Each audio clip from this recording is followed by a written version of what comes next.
Welcome to the No Camps Podcast. I'm Sunny G. I'm Akash. I'm Jason. And today's episode, we're doing our reboot and remake episode here. I guess this is episode 2, right? Episode 2. Yeah. Yep. So today we want to talk about Spider-Man. Probably one of the most iconic superheroes, probably behind Batman and Superman. He's easily top 3 or, Top 5 at least. top 5. Who else comes to mind? But Iron Man? Good question.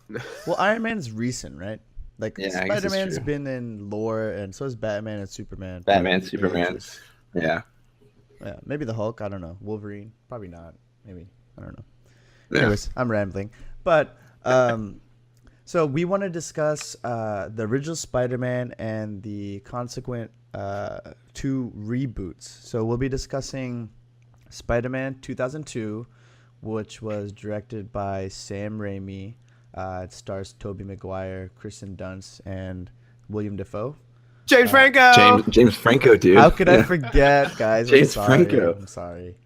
Then we want to talk a little bit about The Amazing Spider-Man, which is directed by Mark Webb, starring Andrew Garfield, Emma Stone, and I don't know why he's top billed, but Riz Ifans. He's probably in the movie for like less than 10 minutes, but he's like the Indian bad guy, giving all Indians a bad name. Oh, that guy? Yeah, That's the that guy? That's not That guy. the name of the lizard? I think. Yeah. not. What's the Is actor that who him? plays the... I thought it was yeah. a brown dude. Anyways, I've done my homework. Am I right? Yeah. Okay. And the final one is Spider-Man Homecoming, directed by John Watts, starring Tom Holland, Michael Keaton, and our beloved Robert Downey Jr. So, Jason, I want to kick it off to you. Give me your thoughts in any order, but make sure you let us know which order before you tell us. Yeah. But give us your thoughts. Well, first off, I love the Spider-Man series, and Spider-Man, like the original, is really what kicked off like the mainstream superhero movies. So just taking it from the top, from sequential order, the first Spider-Man is my favorite by far. Like I said, it started all of this. It's so iconic. There's so many like iconic scenes and stuff, which we'll get into when we talk about it. And then we have The Amazing Spider-Man, which I hated so much. And then we have Spider-Man Homecoming, which I think really did a good job of just being an extra addition to the series. Not really adding much to the story or not really going over the same stuff, just kind of just introducing us into kind of the Marvel world of today. So no, I don't know. I like them. I like 2 out of the 3. I think there's a reason why the Andrew Garfield series didn't really get a 3rd one. But Right. yeah, those are my general thoughts. What about you, Sonny? I think Spider-Man 1 and Spider-Man Homecoming are both awesome. Like, I can't tell which one is better, but I like them for different reasons. Correct, The yeah. original Spider-Man seems like one of those big movies that's the end of the kind of 90s meme genre of being not so serious, kind of lackadaisical. Campy? I guess, yeah, campy to a certain degree, Yeah. right? Like, not intentional, but the world wasn't as serious as was necessary to like make Batman happen or something, right? Right. So Spider-Man 1, like, for very nostalgic reasons, not only did campy, but it did it really well. Like, Mhm. it was a very well made, self-contained movie that just wasn't trying to be part of some universe, wasn't trying to set up for sequels. It was just like, no, let's just tell Peter Parker's story. Right. Spider-Man Homecoming is designed to fit within a Marvel universe, designed to be like not just about itself, but about a bigger universe, and also nailed it. Like, Right. also got everything right. Still Yeah. stayed true to the Peter Parker character. Still stay true to what felt like a legitimate comic book character. Right. And then Amazing Spider-Man is exactly what it was designed to be, and that is a movie to perpetuate a copyright claim. And when that's the only fucking reason you wanted to make that movie, that's exactly the kind of quality you're going to get out of it. Right. Yeah. So That's how I feel. without having to, repeat what you guys said, I'm pretty much in line with you there. So for me, Spider-Man is probably 1A, and Spider-Man Homecoming is probably like 1B, and then Spider-Man, The Amazing Spider-Man is probably a 3. I'm just going to drop it down and rung. The second spot. But, Spider-Man 2, like you guys say, so nostalgic, a classic. It pretty much set the tone for what we know as superhero movies before The Dark Knight went and shook everything up, right? Yeah. Yeah. So, this movie is also great because it borrows a lot of its imagery and scenes straight out from the comics. So it's like some of the scenes, spoiler alert, like the climax is taken straight from the pages of this comic book, and it's a direct adaptation. Moving on to The Amazing Spider-Man, it already starts in, I guess, what's the word? It's already climbing an uphill battle because it has the task of having to remake something that's already so successful and try to do scene by scene, but add its own flair or its own creativity to that, right? So it already starts at a disadvantage to me, in that opinion, because it's working against the whole franchise by trying to recreate something but still stay true. But only taking like safe changes, which is not how you run a franchise. And Spider-Man Homecoming, in my opinion, just knocks it out of the park, and is probably now one of my favorite Marvel franchises. It has the huge benefit of not having to sit and world build. It's already lives in an established universe where you know the rules, where Spider-Man fits in the hierarchy of all of the superheroes, so you kind of know what his roles are, what he has to work with. But I really want to get a little bit more into the episode of more into the movie of what I liked about it. But again, Spider-Man Homecoming is probably like right up there with the original Spider-Man. But I guess what I'm trying to say, it gets a lot of help, which isn't a criticism against it. It gets a lot of help from the MCU, which already established a lot of that story for it. So, yeah, I mean, I think I like Homecoming a lot too. I just think that there's a bigger gap between the first one and Homecoming than maybe I think you guys do. I mean, I do really like it. I mean, are we going to go into each one? Because then I'll save it for when we go into it. Yeah, I think, Sonny, you made this point, right? Like, Spider-Man Homecoming is to kids these days as what like Spider-Man was for us. Yeah. Not in the sense that like, oh, this is what the future of movie making is going to be like, but like Spider-Man, like you said, one of the most iconic comic book characters in history. This is what we're going to associate with Spider-Man. The same way that like when I think of James Bond, I used to think Pierce Brosnan because that's who I grew up with, right? But then, now think Daniel Craig. Right. Like now Tom Holland, he sold Spider-Man, he did it right. And this is who Spider-Man is for a new generation. And thank God, because and he's a good.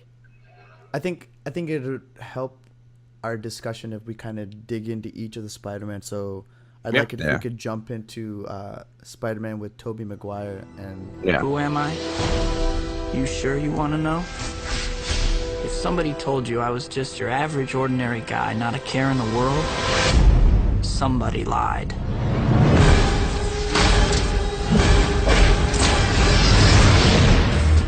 Truth is, it wasn't always like this. There was a time when life was a lot less complicated. Can I take your picture for the school paper? Sure.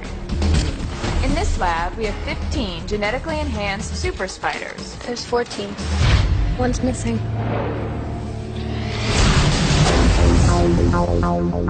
Peter, are you all right? I'm fine. Pete, look, you're changing. I know I went through exactly the same thing at your age. No, not exactly. Jason, you want to kick it off and tell us some of your thoughts?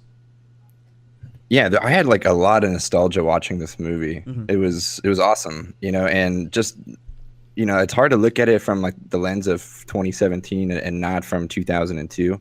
But I remember going to the midnight premiere for this movie and just like seeing like the cinematography, like the style of it, and like the colors in the movie were like really fresh, which is like it kind of set the tone for all these like Marvel movies and these the superhero movies.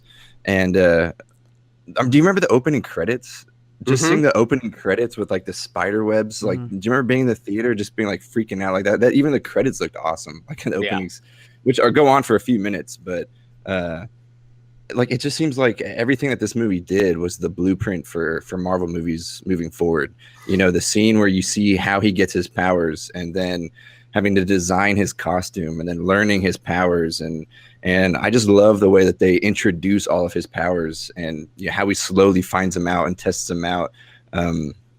Yeah, that's why I think this movie just like it'll be hard to ever like touch this movie, because this is the blueprint movie. This is what we know as Marvel because of Spider-Man. Yeah, so I don't know. It's just for me, this is by far like the best one, even looking back with a little bit of nostalgia glasses, because there's a lot of cheddar in this movie. Agreed. And and some of the lines are super cheesy, and particularly when Peter's confessing his love to MJ, and he's like going on and on and on, and it's like a little like 3-minute dialogue of how much he cares about it, and just like, ease it up, Peter, jeez. Or even just like the bullies, like how they bullied Peter. I thought that was like, all right, they portrayed the bullies a little bit too overboard. Even though I think like the bullies in the other movies were a little too lax, but still, it's very like 90s-esque bully, like it's like knocking him over with their shoulders every time they walk through the hall, like knocking his books over. It's just him trying to take pictures at the museum. I mean, it was a little too. That was a little too much. I mean, there's plenty of cheese in this movie, but overall, it's just like seeing like it was like the comic book come to life, but not only in a cheesy way. They added like depth. They added depth to the characters. Green Goblin is a great villain, and Willem Dafoe, just like, dude, he was incredible as like those schizophrenia scenes and him like arguing with himself and staring at the mirror, and there was like a lot of hatred driven behind what he did, and he knew it was Peter and he still went out. Like, there was all these like really layered moments. So I absolutely love this movie. It's still one of my favorite superhero movies, period. Much less like my favorite Spider-Man movie. Yeah, to your point, Jason, like there's so many iconic scenes in this movie. Like it borrows a little bit of the Matrix, but there's a scene where he's jumping in between some of the projectile missiles or whatever that the Green Goblin shoots at him. And it mixes some of the practical effects with like some of the CG, but that's done so well. And like, who doesn't remember the upside down kiss? That's probably the most iconic movie scene of all time, right? Or how about with great power comes great responsibility? 100%. Yep. Yeah. And it's like reiterated in the other movies and in other superhero movies. Right. And that's a brilliant part of this movie. The main character gets a full arc. He's not, I mean, none of the storylines or none of it's a throwaway, right? Like, first of all, it sets up a very like self-deprecating character who identifies himself as a loser, gets this amazing power and has to learn how to deal with it. He fails over and over and over. Yeah. And he's finally able to like overcome all of his demons or like, learn from his lessons to finally have a fulfilling arc. And even at the end of the movie, once he's done all this, he understands that like he can't accept the love of the one person that he cares about the most to protect her. Like at the beginning of the movie sets up with great power comes great responsibility, and that's seen through all the way. Like a lesser movie would have given him the happy ending and the audience the happy ending, right? But this movie knows that there's more depth to the character than just that. So it's so funny you say that, because Amazing Spider-Man ended exactly like that. Right. Right. Yeah, that's true. Very significantly the lesser movie. Agreed.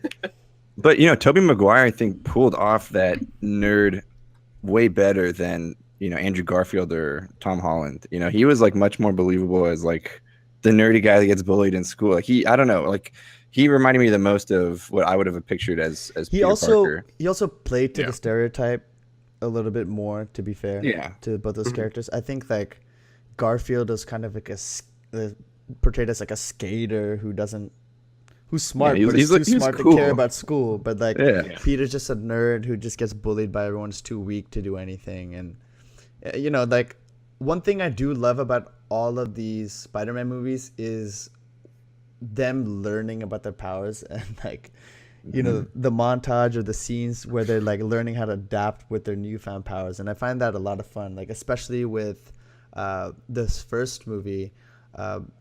Peter, like MJ trips over something at lunch, and Peter grabs her, then balances all the lunch items on the lunch tray like perfectly, and it's just a lot of fun. Or when he's on the top of the building and he's like, he's like, "Go web, go!" Like he doesn't know how to shoot his web out. That was goofy, but it's funny. Yeah, it is. Going back to what you were saying about there being a lot of cheddar in this movie, it's when a movie is campy but knows that it's campy but doesn't like play off of it and try to make a joke out of it. When it's consistently campy, it becomes a unit, like a full what is the word I'm looking for? It's not self-regulating, but it's like a self-consistent unit of art, right? This movie is, despite it being campy, it's campy in all of the mildest ways without being like all ironic and self-referential and shit, which became commonplace afterwards. While still giving a lot of respect to the characters, while still trying to like build in layered emotions. And when moments happen, when big things happen, like they have real meaning, and real emotion, real significance to the people involved. And that's what takes a movie that is campy and makes it like something that people can attach themselves to, right? Like the way that we feel nostalgic about it. If Amazing Spider-Man was our first foray into Spider-Man, we might like it and we might feel real nostalgic about it because of the CGI, because of the effects, because Emma Stone is hot and Andrew Garfield is like cute, I guess, or something, but there's like real stakes in this movie, I feel, in comparison to the other or to the second Spider-Man movie, that gave everything, all the campiness that happened, some like real gravity, some real weight to it, Dude, I couldn't agree more. I was like in my notes even, it says like that first Spider-Man movie felt like there was more intense danger or real danger. Like people like just die and you see him die. Like Goblin throws that grenade and just vaporizes like 6 of those board members like right there. Like it feels like Spider-Man could die, or Mary Jane could die, or somebody could die in the first movie. And also I when going back, like to your point, Sonny, saying that it doesn't really feel that campy going back, I think the biggest part of that is because of Willem Dafoe's acting and his performance. And you could so easily, because the CGI, I mean the effects are awesome, and just seeing Spider-Man swing from New York buildings, which mind you, this was in 2002, so this was right after September 11. And if you guys remember, even part of the advertising, they had an ad that was a web in between the Twin Towers with the helicopter stuck. And they had to take it down after 9/11. So it was just like, New York pride was like, in full force, so I feel like a lot of elements of the movie would age, but the fact that you had this villain that was so believable and like who really like, gave into his performance. I think that's like the main reason, like you can go back and watch this and it still feels like a fresh, relevant movie today, because there's those stakes are always there. Like I was crazy. The Green Goblin was crazy, and doesn't matter how many years go by, that performance will be crazy. Yeah, like you're saying, he puts Aunt May in the hospital, and that's a real thing that happens. And to your point, Jason, like I think some of the costume design takes away from William Dafoe's acting, because when he's wearing his mask, you don't get to see him emote as much, which is a damn shame. Because you see when in the final climactic scene when his mask is taken off. I mean he's full Green Goblin in that scene, and to me some of the costume design just didn't work. But that's why I liked that actually. The end, you saw him with his mask off. He was the Goblin the whole time, and he was under there the whole time. Right. And I love that scene when he kidnaps Spider-Man and he's trying to make a deal with him. You know, originally he's trying to make a deal with him, and Spider-Man's kind of like unconscious on the rooftop. Yeah. I just remember seeing that, and it was like, dude, it was the superhero and a villain, like dressed up in outfits that look like what they look like in the comic books, like having this like kind of casual conversation with his mask on. I kind of liked that. I thought that was really again setting the tone for all these Marvel movies moving forward, like that like the Loki Thor kind of conversation, this casual back and forth with the villain. You know, so the villain's not just like this faceless, you know, guy. He's like he has a personality. And like always just kind of tormenting the villain. Like he's got a real relationship with the hero, right? Yeah. I love that, and I love that it's just like that. And to Spider-Man, that's the Goblin, and at the very end, his helmet comes off, and it's just like suddenly this guy he hated was, Norman Osborn, so a guy that he cared about. You know, so I personally like that. So I think the costumes may have looked they look a little cheesy now too, because I think costuming in the Marvel universe has gotten a little bit more sophisticated. I don't think the Green Goblin would look that way or have like that rigid of like a plaster Paris, helmet. Yeah, I mean, whatever he had, and a costume innately takes the ability away from the actor to act, because you're limiting probably the most powerful part of an actor is his facial expression, right? So yeah, with the advancements in CG costume design, like that can only get better. But I mean, I don't think that takes away from the movie. No, because we still get to see Right. the Green Goblin in person, right? Yeah, like they have that classic Gollum scene where Willem Dafoe is talking to himself, and that was awesome, right? Yeah. Like they slowly go God. from just him and the reflection to just being only him and only the reflection, like intercut with each other. So it looks like he's actually threatening himself, right? Right. Yeah, they do such a fantastic job with that, and I don't think it does take away. Like again, the little campy, the helmet's not super intimidating, but we get it plenty of we get enough of him and his emoting from his face in person, in particular at the end, right? As when we're seeing him like even fake being Norman and instead actually being just the Green Goblin in disguise. Yeah, like his voice too. He emotes with his voice. He has that little voice change when he's Goblin, So even with his helmet on, you can kind of see his face just through his voice, since you saw that scene of them, that Gollum scene, like Sonny was saying. Yeah. And Can I just go ahead? I just wanted one more thing. This movie's paced so well. Mm-hmm. It gives us time to grow with Peter Parker, his understanding of his powers, and it helps us grow with the Green Goblin too, as he goes from crazy to insane. And it's like a typical video game, right? You go through the beginning missions as you gain your power and abilities, and then the final boss battle, they both meet. And I thought it could have been paced better. And I thought this is 2 hours was like the perfect time frame for a movie of this scope, and it pulls it off perfectly. Well, even like the side characters, like, okay, so the cage match, like the wrestling scene, that was entertaining. Like the announcer guy who gave him his name, the Amazing Bruce Spider-Man. Campbell, Yeah. So like they're even the little casting, like I think it was Macho Man Randy Savage is Bonesaw, so you got that like crazy Bonesaw scene, which was awesome. And then not to mention Jameson, man. Jameson is amazing. J.K. Simmons, dude, he's incredible. Like, oh, so good. He defined that role, right? He is Jonah Jameson. Like in the second movie, it's like you wanted him to be in that movie, and then as soon as you were just as excited to see Jameson in the second one as you were to see Spider-Man. He's incredible. So they did those characters really, really well too. So in between the action and stuff, again, it goes back to just like building that world that you just really want to dive into even more. Right. J.K. Simmons, man, that guy is in everything, and he's great. But this was kind of before he was, he wasn't as known back then, was he? In 2002, was he working? Like, I'm not really that familiar with his work then. Yeah, I'm not sure. Yeah, I'm not sure either.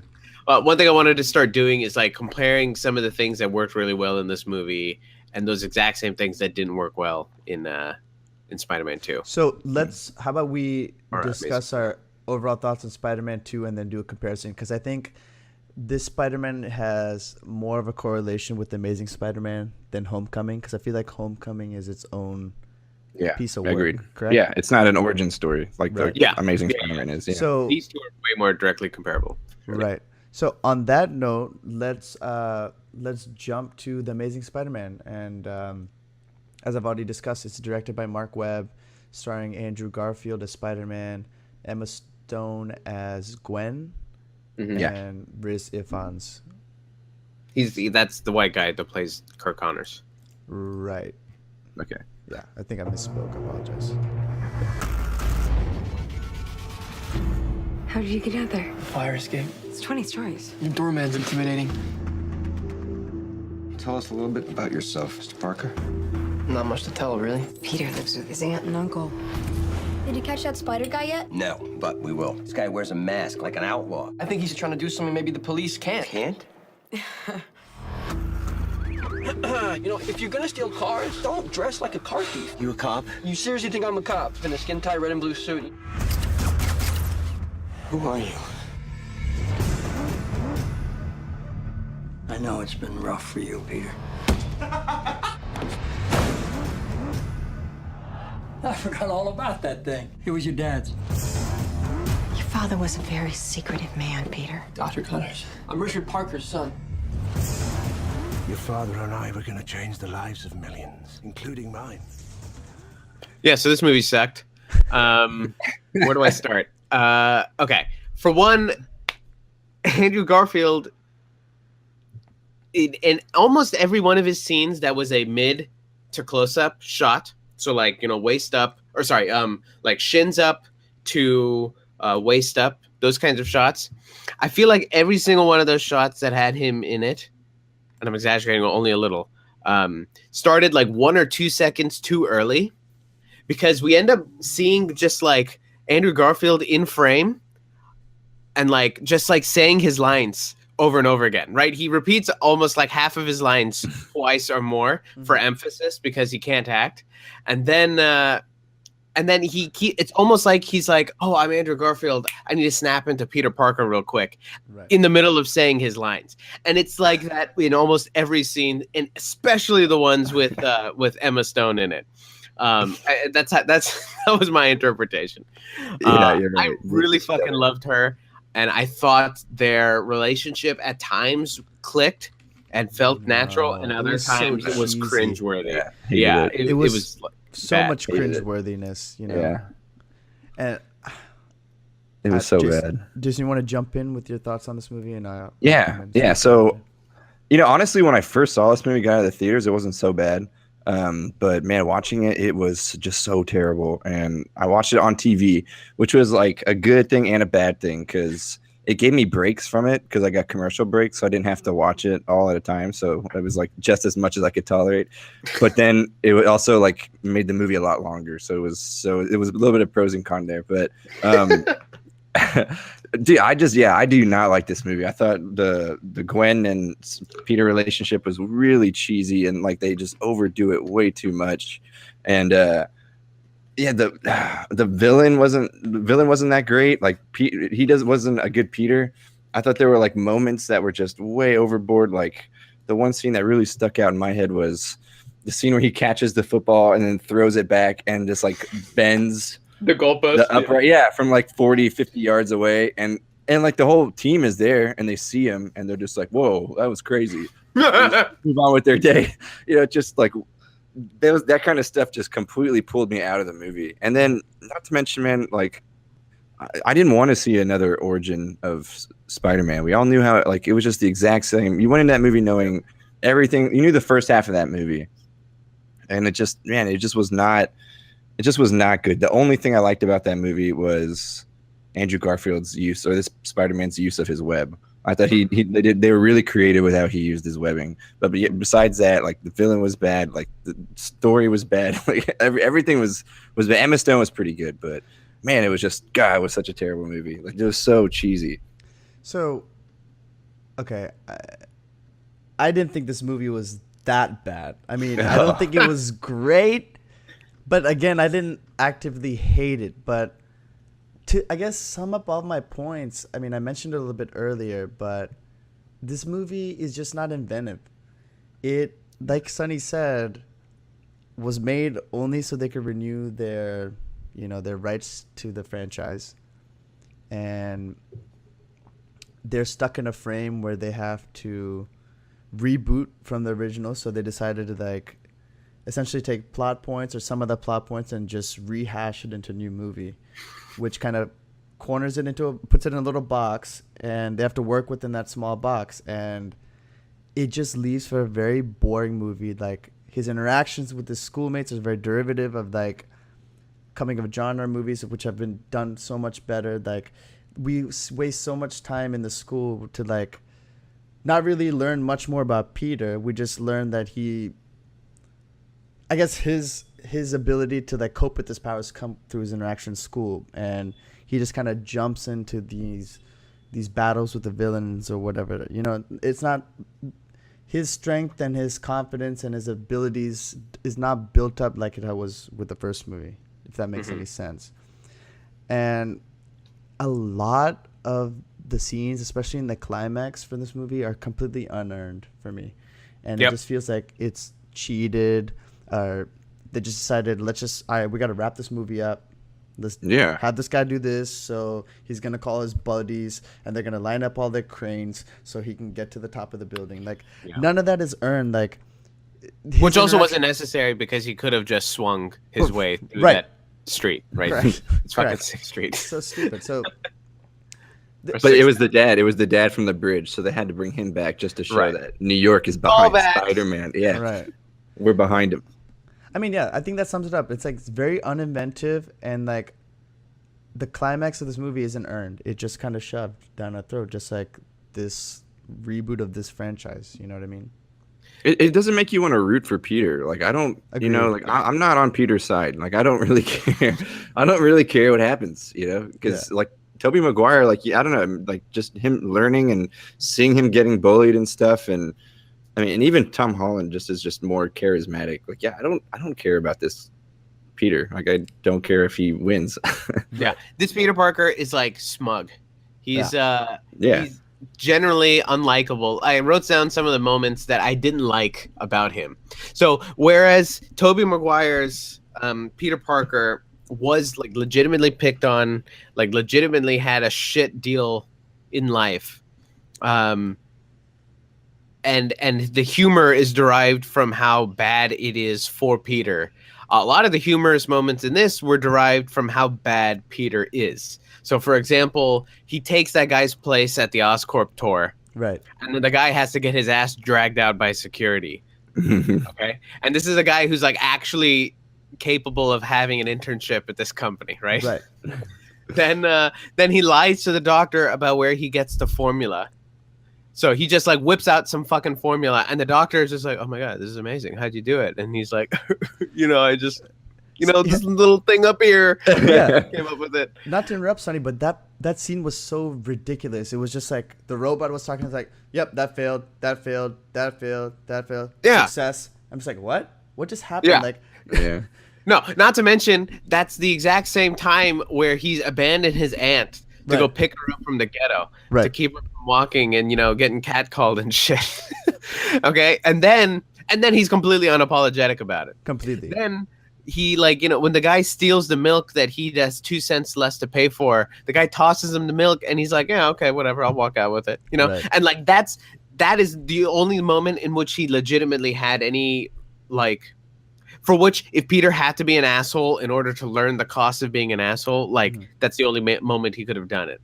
So I'll give him that credit. But yeah, but then you get to the end of the movie, and again, he's willing to break the promise that he made with Gwen's dad about keeping her out of it, right? And which again is like no sacrifice. No. The Tobey Maguire knows what he has to give up to be with Mary Jane, and knows what he has to give up to be Spider-Man, right? And they are one or the other. And then this asshat wants his cake and wants to eat it too. Dude, he totally disrespected that guy, man. He didn't show up to his funeral and he broke his promise like immediately. I didn't even realize that. Oh my god, that's so messed up. Yeah, and he's still gonna be Spider-Man because he's like, whatever, he's dead. What the fuck is he gonna do, right? Again, the way his uncle dies is so anticlimactic. It's again, that's unearned as well, right? And we're supposed to care that he had some sort of I relationship. cared because it was Martin Sheen. Yeah, but that besides Not that, you don't give a And it fuck. still doesn't do it for me. Yeah. But what was his version of it? It's like, if you have the power, then you have the responsibility to do something. You know, he had like his own version of. Yeah, that totally. Right when he said that, I was like, yeah, this movie. If you were acknowledging that you're a reboot and you're not going to be inventive anywhere else, why not stick to the line that is universally known within the Spider-Man universe? Why try to do that? Do you know what I mean? It makes no sense. But it's essentially the same thing, though. You know, it's essentially the same movie. It's just instead of Norman Goblin, Osborn, it's Dr. Connors, and instead of MJ, it's Gwen, right? Yeah. So a lot of people they criticize Zack Snyder for his movies being a lot of really pretty moments that are like emotionally or contextually vacuous. Like they don't contain any substance. Superman. Well, yeah, and Batman versus Superman, right? Like a lot of moments that like look super cool if you were to put them out onto a storyboard. Yeah. But in the context of the rest of the movie and the rest of the story, they're just like, why? Like, I don't care, right? It's everything. Every moment ends with just, I don't care, and I call it the Zack Snyder effect internally. Although I'm sure he's not the first person to come up with it, and I feel like this movie is a perfect example of just a movie inundated with Zack Snyder moments. Yeah. Of just like, oh, you know, this. Yeah, we have to have this because Spider-Man needs to have this, despite it not having anything to do with the rest of the story or flowing or having any connection to it. So it's just like, sorry, Jason, go ahead. Yeah, it's just, you know, watching in all three of these Spider-Man movies, there's like moments that you take away at the end of the movie that you remember from the movie. And this movie, there was none. You know, there's no. I think the only moment that like I can really remember from it is just him and Dr. Connors fighting in the library with. I was just gonna say that. Yeah, Stan Lee with his the headphones. That was funny, but besides that, I don't know. There was no standout. There was nothing in this movie that made me want to see the sequel. How did you guys feel about the Dr. Connors? His visual, or the way that the lizard, or isn't it Doc Croc, or what is it from the comic books? Yeah, I forget who. No, I think he is the lizard. He is. It's not the crocodile one. I thought that's what they're hearkening to. Oh. Anyways, he's credited as the lizard, but how did you feel about the CG with that and the way they, I guess, visualized that villain? Did it work for you? I thought the only thing I liked about the villain was how he looked as in CG. I thought it looked legit. Like if you're going to have a lizard creature as your enemy, that's what it should look like, I think. But yeah, I liked it, and I thought the idea behind him, or his motivation, was pretty cool too. You know, him now having a right arm, and him wanting to like regrow an arm the same way. I mean, the dots were connected. It's just like poor execution. Yeah, you know? but I didn't understand his motivation on why he wanted to infect the whole city. Like, because it was bullshit. There is nothing to get, right? Well, no, he was saying it was like this could solve all of like our genetic diseases and things like that. So I think somewhere way buried down, which the movie did not, show at all. Enough. Yeah. Yeah, I think the idea was like this was going to make us immune to any potential, disease or something. But yeah, I mean, turn people into lizards. I don't get what's. Let's genetically mutate everybody on Earth against their will. Right. Right? Like that sounds like a good idea. But we won't get chickenpox anymore, so it's totally worth it. I want to say that two of the things that I really disliked about this movie is I hate in any movie where the main character finds out his nemesis intentions through a pre-recorded videotape. Yes. It is one of the most annoying ways to storytell with it's a cheat code, right? It's like an easy way out instead of actually properly telling you a story. It's so cheap. And I also didn't like the way where this movie would pick and choose when Peter would get his spidey senses would start tingling. Because there was multiple times where the croc or the lizard, whatever you want to call it, that it wouldn't work. Like, he'd be coming at him from behind and his Spidey sense would not go off. And they alluded to the Spidey sense like in the subway, like after he got bit, you know, after he went through top end security at Oscorp or wherever the fuck he was, just wandered into a room with genetic spiders, which you know, kind of takes you out of the movie. But yeah. Do you guys? And also, yeah, the fact that there's like 17-year-olds that have access to these labs that can do like what, I mean, that just that kind of stuff too pulls me out of these kinds of movies too, because it's like, what's so Gwen Stacy after hours when the city's under evacuation, she can still go up to like the top floor at Oscorp and make some serum. It's like, well, I don't, yeah, it doesn't make sense. Yeah, this girl in high school. Yeah, right? Yeah, and she's really smart. Yeah. And sure, we know, like, based on the comic book, that Peter Parker's a very intelligent guy, but in this movie, it's a throwaway where they just say like, "Oh, he finished second in class," blah blah blah, and we're supposed to assume that he's smart enough to, you know, develop the web shooter and all that stuff. Yeah, which I think Homecoming does a brilliant job of not having to describe because it's made for him. But we talked about some comparisons, and I want to kick that off by asking you guys this question. So, did you feel that this movie tries to capture the campiness of the first Spider-Man, but also like take itself too seriously? So I wasn't sure what it was trying to capture at that with this movie. Yeah. Again, right? It had no coherent like vision or theme or message or anything like that. Right. Except for, hey, we wanted to keep Spider-Man to ourselves. Right. We can't let Marvel have Spider-Man. Yeah, I really think that like you hit it on the head though, Sonny. It's like this movie is made for people that know what Spider-Man is, and it's just like another type of Spider-Man movie. It just there's no theme, there's no style. I mean, there's no takeaway from it. There's no aesthetic that you can pull from this movie. Yeah, it's just a filler movie. Filler movie. Yeah, and the action wasn't very satisfying, in my opinion. No, it was terrible. It's just it wasn't. Yeah, it was gratuitous, but like it was self-indulgent. Is what it was. It wasn't for us. It wasn't for them. It was just for like, hey, this will look cool, and that's it. So, do you guys have any other comparisons before we wrap up on The Amazing Spider-Man? I will say, unfortunately, this movie did amazing at the box office. Made $757 million worldwide. It became the 7th largest grossing film in 2012 and the largest grossing reboot of all time. Oh, no way. Yeah. Interesting. So, there's that. And I will say my favorite part was when Dennis Leary died at the end. Oh, God. But, yeah. All right, guys. Yeah, exactly. Since we're good with the first two Spider-Man, let's move on to Spider-Man Homecoming. Does Liz get a new top? No, we've seen that before. Never with that skirt. Should probably stop staring before it gets creepy, though. Too late. You guys are losers. So, to become an Avenger, are there, like, trials or an interview? Just don't do anything I would do. And definitely don't do anything I wouldn't do. There's a little gray area in there, and that's where you operate. Oh. All right?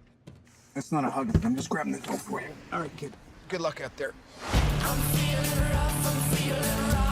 Listen, I know school sucks. Peter, you still with us? Yeah. I know you want to save the world, but you're not ready yet. You're the Spider-Man. No, I'm not. I'm not. This is just a costume. This is from the ceiling. Before we even start, I will just put it out there. I fucking loved this movie. This is unbelievable. I fucking love this movie. So this movie is directed by John Watts, stars Tom Holland, Michael Keaton as a Vulture, and Robert Downey Jr. as Iron Man. So, Jason, I would really curious to hear what you think, because I feel like I don't want to speak for Sonny, but I think our opinions might be a little mirrored on this movie. Yeah, I think you guys are a bit more enthusiastic about it than I am. I liked it. Don't get me wrong. I really liked it. And again, I think also just because we are doing a comparison, so we're comparing it to the original, which I just don't think you can ever like recapture that. But to me, it felt like a Marvel movie, and because it was a Marvel movie, but it was a Spider-Man movie, so it just I don't know, it felt like weirdly muddled in that sense, because it followed the same like patterns of a Marvel movie, and again, it's like we see Tony a lot, and the main driver for Peter in this movie is to get onto the Avengers, and it was just like clearly like a small piece in this bigger puzzle, which I respect that they did it really well. They did that really well. They blended this in. They made this like a really good like introduction to this character, while like just putting it in the cracks of this Marvel universe that they're building. So I think they did it really well, and I really enjoyed it. And I think the casting was really good, and Tom Holland was really good as Peter. He plays a really good Spider-Man. But yeah, it just felt like a Marvel movie, man. And I mean, and that's it. I don't know. I didn't want it as much. I didn't want to be constantly reminded that this was a Marvel movie and that we're in the Marvel universe. Like those girls, I remember in the gym were playing like, fuck, marry, kill with the Avengers. That was remember great. It's funny. Don't get me wrong. It's funny, but it's like that pulls me out of the idea that this is like Spider-Man's story. So it's Jason, just can like, you elaborate a little bit on what you mean by Marvel? Because the way you're describing it, I'm getting a negative connotation from that word. Yeah. I mean, yeah, I don't know. I mean, it's hard to like really put my finger on it. It's really a lot of it is the aesthetics of it. Just the way that the character building and just like all the self-references, like that's just what it is. I think I'm learning like, that those little you're chatter. a curmudgeon. I'm not. Look, I'm not hating on the movie. I'm talking about the reasons why I may not be as enthusiastic about it as you, and those are the reasons I like it. And as far as like Marvel goes, in the newer Marvel movies, like I like it more than a lot of the or like it's better than Thor and Hulk and a lot of the other origin type movies. And I really enjoyed not having to see Uncle Ben die again and see another guy having to like learn his costume and figure all that stuff out. But I mean, yeah, even his costume. Like the cool part about these superhero movies, especially the origin movies, is seeing them kind of like choose their costume, and it's just like within 2 seconds, like in the opening sequence, it's like, oh, here, Mr. Stark made you this, and like boom, all right, he's got his which was the suit was sick, like it was amazing, super high tech. Yeah, it was really cool. But I don't know. That's why it was just like things were already expected and set up for our character in the same way that it would be in the Marvel movies. And that's why it felt like that. And again, I'm not saying that in a negative way. I'm just saying that's why I like the first Spider-Man better, because it felt like its own story. Whereas this one, it just felt like a piece in this greater universe that they're building. I agree with you in that sense. It does feel it is a piece in a greater universe. And yeah. I think the brilliant part of it is it had its origin story within Captain America Civil War, and they sprinkle in a little bit of the character's history through the interaction with his friends here. But I think, okay, I'm a sucker for like coming of age movies, and I think what this movie nails is how a teenager, like blessed with the abilities and the powers of being a Superman, is able to like interact and deal with high school life and just being a kid growing up, right? And to me, the characters make this movie more so than the plot, which I still thought it was really fun and inventive, and like there's a great twist in this movie which I didn't see coming. But the characters make this such a fun freaking movie to watch, and you're just like glued to the screen the whole time. Like, I'm really upset I missed this movie in theaters, and I wish I watched it with a larger audience. I think it would have been a very fun experience for me. Yeah, it was. Yeah. You did miss that. Yeah. One of the things that's, I think, really great about this movie that, Jason, you may or may not actually specifically have liked, is that because it's part of the Marvel universe, it doesn't have to be this like self-contained beginning, middle, end type movie. Correct. That the other Spider-Mans had to be, right? It could be way more easygoing. It can be like way lower stakes. Like it's allowed to be way lower stakes because he exists in a universe where there are other people that deal with bigger stakes. And in that freedom from those kinds of constraints of like, oh, this has to be the best, superhero movie that ever came out because it existed in its own universe and we're going to try to make a franchise out of it because it doesn't have any of those constraints. You can actually dig into character development. You can dig into the monotonous kinds of things that a character would go through that would normally bore you, and in a different Spider-Man would just feel like a filler or something, or something that's keeping you from the plot. It would interrupt the pacing. But in this movie, it's just like, no, you're just gonna peek into the life of Spider-Man from knowing all the backstory that you already kind of know and get the gist of, and you already understand the motivations. But your first experience with him is just, hey, we're going to throw him into the Avengers and blow his little fucking 15-year-old, 16-year-old brain up and get him thinking about get him dreaming, right? It's almost like we, the audience, were Spider-Man that got to be a part of the Avengers and get to live our life for 2 hours, right? Of what it would be like to be Spider-Man who's on the cusp of being an Avenger. And that's not to say that there's no character development or character arc in the story. There's like a freaking brilliant 5-minute segment, which is almost like a bottled episode when Spider-Man's stuck in the hangar. It's one of his first missions that he goes on. He gets stuck in the hangar in the locker room, and you understand like a lot of his emotions and how smart he is, what he's dealing with, and you also get to learn the capabilities of his suit and everything like that. And it's just like a throwaway scene, just like sprinkled in this great story. So it just invented filmmaking. In any other movie, that scene would have been like, oh my God, get to the fucking point. Or would you please get out of there? Like, would you please get to the point? Like, we need you to find the Vulture, right? But in this, it's like you're along for the ride of a very chill movie for which there are bigger problems that exist but are not the focus of this movie. Right. Yeah, and there's a lot of scenes in the movie where the situation's overwhelming for Holland and as Spider-Man, right? And you can feel it in the character, and it's really well done in my opinion. This movie is just really awesome. It's definitely gonna get a couple of rewatches from me. Oh, for sure. Yeah. They do his teenage angstiness really well. Like you said, they do a good job of it is the most accurate portrayal of a high schooler with Spider-Man powers in high school, for sure.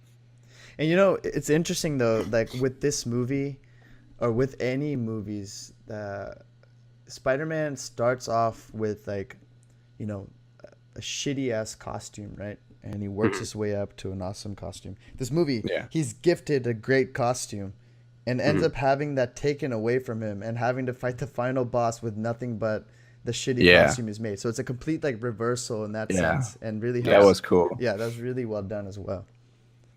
And honestly, getting to his suit, the suit is cool, but it also bothers me that he has his own little what was her name? Karen? Friday. No, was it? No. Oh no, he named her Karen. I think you're right. Yeah, he named her Karen. Yeah. The chick. Yeah, the female voice in the suit. It's like his own Jarvis, and I feel like that's Jarvis is an Iron Man thing. It's just weird to me that he now has this advanced computer in his suit. It reminded me of it was gifted to him by Tony Stark, and why wouldn't? No, I mean, I part of the get Avengers, right? Why it's there. Yeah, I get why it's there and why it was put there, but it feels off to me. Is everyone going to get one now too? Or can all the Avengers get that? Because it feels pretty handy and kind of messed up that only two of the Avengers now have this technology. And Thor has to walk around like an idiot. He can't see through walls like these two guys can. It's just a little unfair. Thor's a god, man. A little favoritism by Tony. I'm sure if Captain America asked nicely, he'd get one. But no, what's his name? Hawkeye, whatever his name is. He needs one. Falcon? Yeah, the bow and arrow guy. Okay, Hawkeye. So I will say some of the there was a lot of deadpan shots, the student broadcast in this movie. I thought were just hilarious. That was I hilarious. Died laughing watching those scenes. Not to mention the PSAs that are created by Captain America and distributed to Yeah. each of the schools. And like Yeah. Hannibal Buress is like the coach, and the Captain America is pointing that Yeah. direction. Buress is setting the other side. Just great little parts in this movie. So And his friend Ned was really funny too. I thought agreed. his Guy friend in was the gym. hilarious. Yeah. The fat one? Yeah. The fat guy. Yeah. No, I actually didn't like his character at all. I thought Yeah. he was as fuck. All he could think about was himself. He's like, "Hey, can I tell people that you're Spider-Man? That Right. we're best Right. friends?" You know? Like, Yeah, but that would happen in high school. You know, that would Yeah, I know. happen. yeah, A but and I nerdy would have guy hated like that guy in high school. Is the point I'm trying to make. So did you guys see the reveal coming? I thought that was really well done. No. It's I saw so it in good. theaters. I audibly gasped. Yeah. I was like, "Oh!" Yeah. I freaked out. I was, yeah. I Oh, loved it. that sequence when they're driving to the school and Michael So Keaton's good. that was great. That was really well Amazing, done. right? The girlfriend Honestly, just spilling the beans. Yeah. I'm totally biased towards Michael Keaton. Like Yeah. he's amazing. But even for as awesome as he is, he killed it in this role. Agreed. Yeah. Right? Like this is Agreed. again like we have three villains that we can compare. All right. We have the Lizard, we have the Vulture, and Green Goblin. Mhm. And only two of these villains had actually legitimate reasons to do what they did. Right? Completely. Willem Dafoe, he put his ass on the line because he was about to lose the company that he built if that formula didn't work. And the side effect was that it made him insane, right? Right. Which in some degree is like a cop-out to let him get away with anything he wants because he's actually insane. Mhm. But you could still tell, though, that the good part of him that was there, that was still interacting with the evil part of him, like had good intentions, right? Like didn't want to hurt Peter, didn't want to, compromise his son or anything like that, right? Right. Then you have the Lizard, who's just a scientist who looks like he's committed his life to like helping regrow his arm back.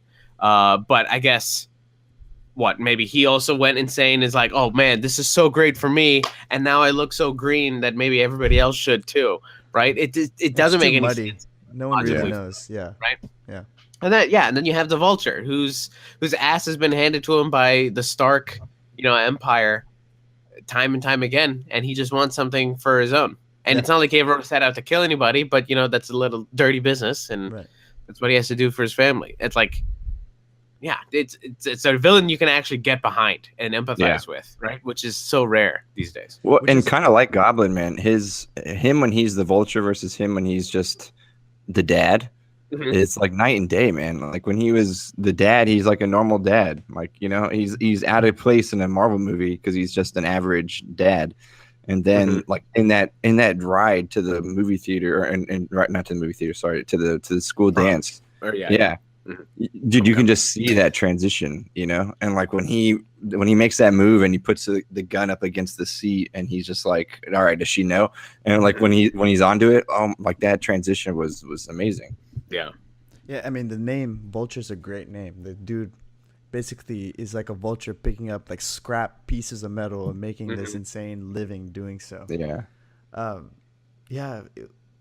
Like Sonny, I can't really add to what you said. You Did I take all the words? Yeah, you took the words out of my mouth. There's an interesting theory going on that Tony Stark is being built up into the Uncle Ben role. So we can assume that Robert Downey Jr. won't be a part of this universe forever, right?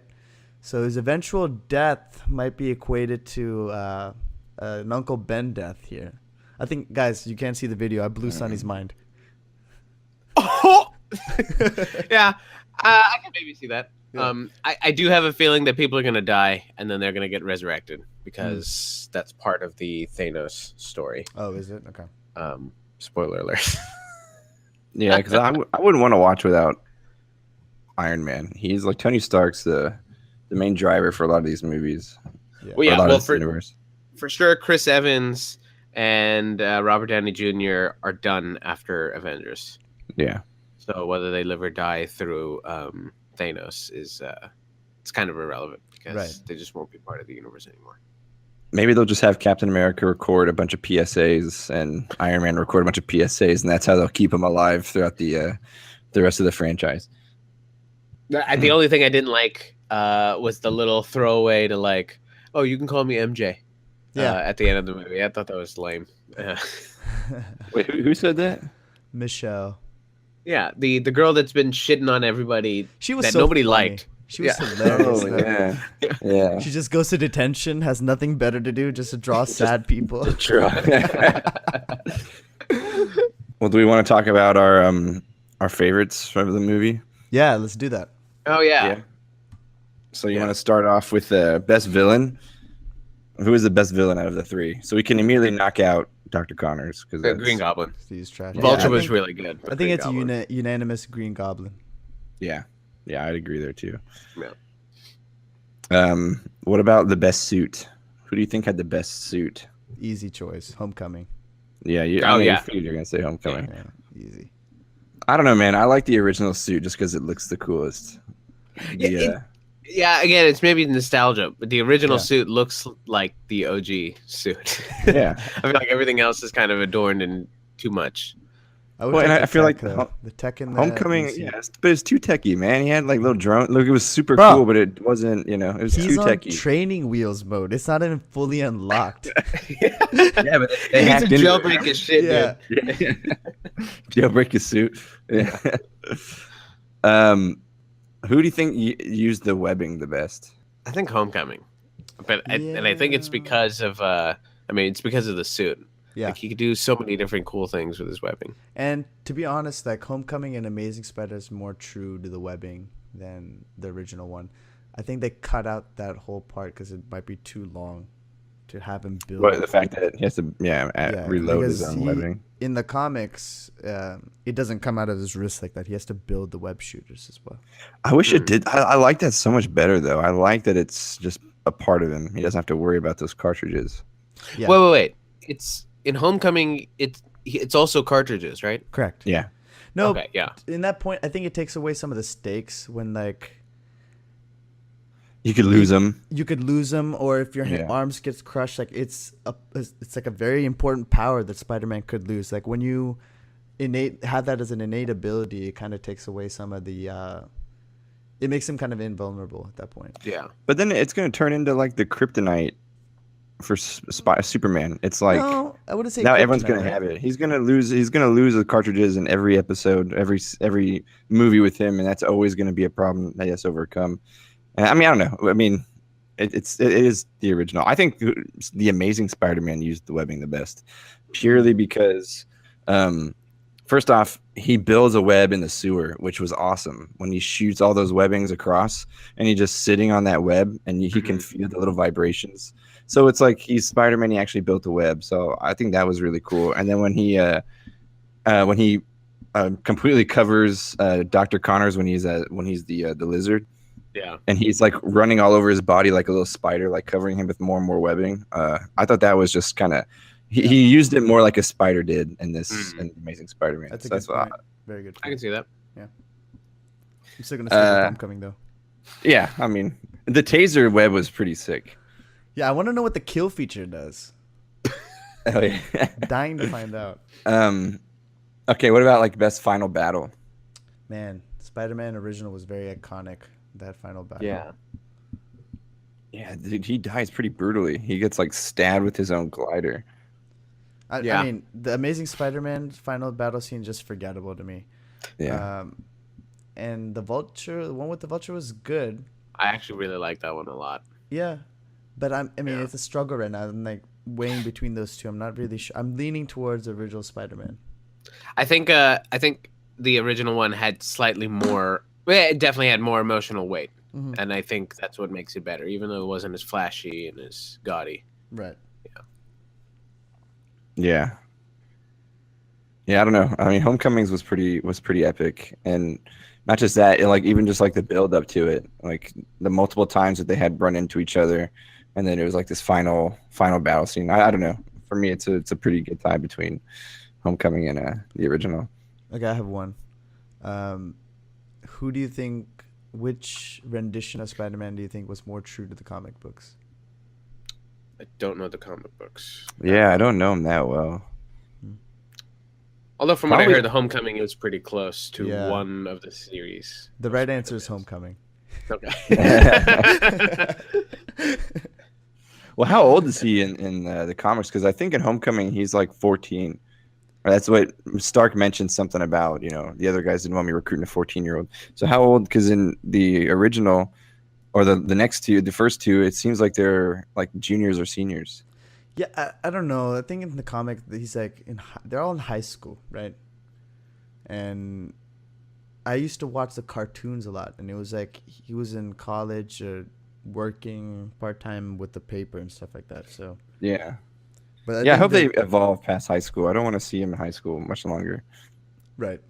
Those tropes are overplayed, I guess. High school tropes. Dude, the when they went to the party in Homecoming, like right when that scene started, I was like, I do not want to see like another high school party scene in a movie. For some reason, like I'm just so sick of seeing like high school parties. It's just they all look so stereotypically the same, and they look awesome. They look cooler than any high school party you've ever been to. You're And gonna love American Vandal. Watch American Vandal. Yeah.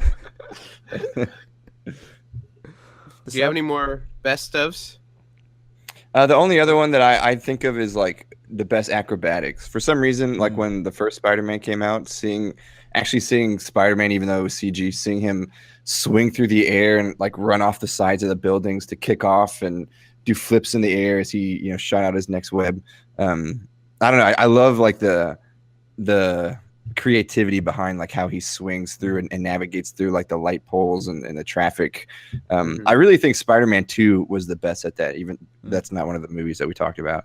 But I don't know. I think the original Spider-Man or Amazing Spider-Man was better. I think Homecoming was kind of lacking in that. Well, the ferry scene was pretty fun, right? That was. Yeah, but there weren't as many scenes of him like chasing some guy down the city streets. So you don't really get to see him just flying and try to make like a lot of, cover a lot of ground in just a few swings. Like it's cheesy at the end, but when he's in Amazing Spider-Man, when he's going from like crane to crane to get to the end, it still looked kind of cool how he's like flowing through the air, which Homecoming didn't really have that many of those scenes, which I think is kind of a cool part of Spider-Man, or that's kind of the fun of it. I used to play the Xbox games. Yep. And I just loved just swinging through the city. It was just fun. I think I still give the edge to the original Spider-Man in that sense then. I might give the edge to the Amazing Spider-Man. I think they got better as the CG progressed. But you're right. Homecoming didn't have a lot of it, but also again, that's like one of the reasons why I liked it. Is like, it's not just because we've seen a lot of it. Right. I'm sure they would have done a good job, and even if they had a lot of it, we wouldn't have complained about it. I think it was just nice that like there's more to Spider-Man's life than swinging around on that thing, right? Yeah. Like, and because we saw more of Peter Parker's life and less Spider-Man's than most than in other of the movies, which is not directly comparable because those were origin stories and this wasn't, right? Right. Yeah, I agree. All right. Awkward silence. So, are we done then? Did we cover everything? I think so. Yeah, I think so. If you guys don't Cool have final beans. thoughts, no. No. No, it covered Homecoming everything. was awesome. I can't wait. Yeah. Do you guys know which the next Spider-Man in this Marvel's universe will be? No. Ooh, good question. Let me look it up. Is it real Venom? quick. I thought it was Carnage, right? No. Oh, that'd be so sick if they did Carnage. It will. I heard be making a Carnage movie, but okay. Let's see. Captain Marvel. Oh shit! I didn't know Captain Marvel was coming out so soon. So we got Black Panther, Infinity War, Ant-Man, Captain Marvel.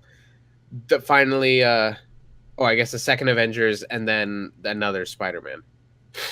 Okay, so it's in the pipeline, yeah.